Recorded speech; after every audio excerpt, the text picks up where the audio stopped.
Malam tadi sekitar jam 11-an, di tengah gerimis dan dinginnya malam, aku dan temanku kembali ke masjid karena HP temanku tertinggal di kamar masjid. Mendekati teras, aku mendengar tangis tertahan dari seseorang yang kulihat sedang berdoa sambil memangku anaknya. Setelah aku dan temanku mendekatinya, ternyata Fulan yang terkenal ramah dan baik hati. Seorang tukang ojek yang mengontrak tidak jauh dari masjid. Ia terkejut melihatku dan temanku. Ustadz," katanya, sambil berusaha menyembunyikan air mata. Kulihat wajahnya kuyup, penuh kesedihan, seakan ada yang dia tahan. Sementara anak dalam pangkuannya tertidur lelap di dinginnya malam itu.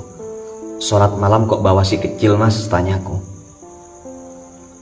Sambil tersenyum mengulurkan tangannya bersalaman, ia menyambut salamku dan berkata, "Tidak apa-apa, Ustadz." Aku lanjut bertanya, karena instingku mengatakan tentu ada masalah pada Mas ini. "Sudahlah Mas, tidak usah sungkan Mas. Ada yang bisa saya bantu?" Saya kembali bertanya. Ia menatapku. "Tidak apa-apa Ustadz," jawabnya sambil menunduk. Dan kali ini suara Mas itu agak lemah dan serak, menahan tangis yang ketika dikeluarkan mungkin akan terisak-isak. Saya memaksanya. "Ayolah Mas, anggap saya saudara Mas," kataku mendesak. "Bisa jadi ada hikmah HP teman saya tertinggal sehingga bertemu Mas di sini."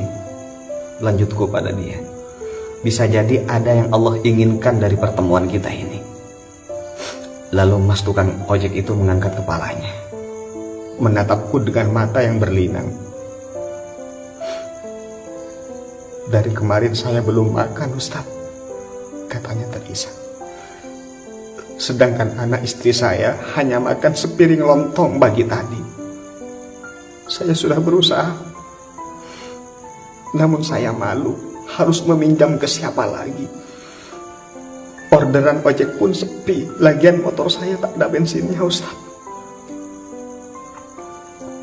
Air mataku berlinang mendengar. Temanku juga menangis di sebelahku. Tenggorokanku terasa sempit, tak kuduga apa yang ia katakan seperti menamparku. Ia belum makan dari pagi.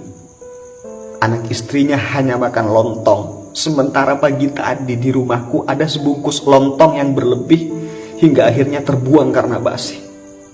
Mas tukang ojek itu melanjutkan perkataannya sambil terisak. "Aku berpikir mungkin saja dengan datang ke masjid yang penuh berkah ini sebagai tamu Allah sambil membawa anak, doaku akan lebih makbul Ustaz. Aku berharap ada rezeki dari Allah untuk kami makan malam ini. Aku tak tahu harus bagaimana lagi Ustaz." Pungkasnya sambil menundukkan kepala menghapus air mata. Sambil terisak, temanku pengurus masjid itu berkata, "Sungguh saya merasa sangat bersalah. Saya malu kepada Allah.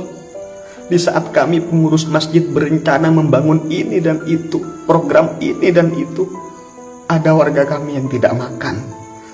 Di saat kami ingin mengganti warna cat masjid, ada bayi yang tidak bisa menyusu karena ASI ibunya kekeringan. Di saat kami punya simpanan kas ratusan juta, ada yang tidur di gelap dan dinginnya malam dalam keadaan lapar." Saudara beriman, semoga bisa menghentak sanubari kita bersama dengan kejadian ini. Ini kisah nyata.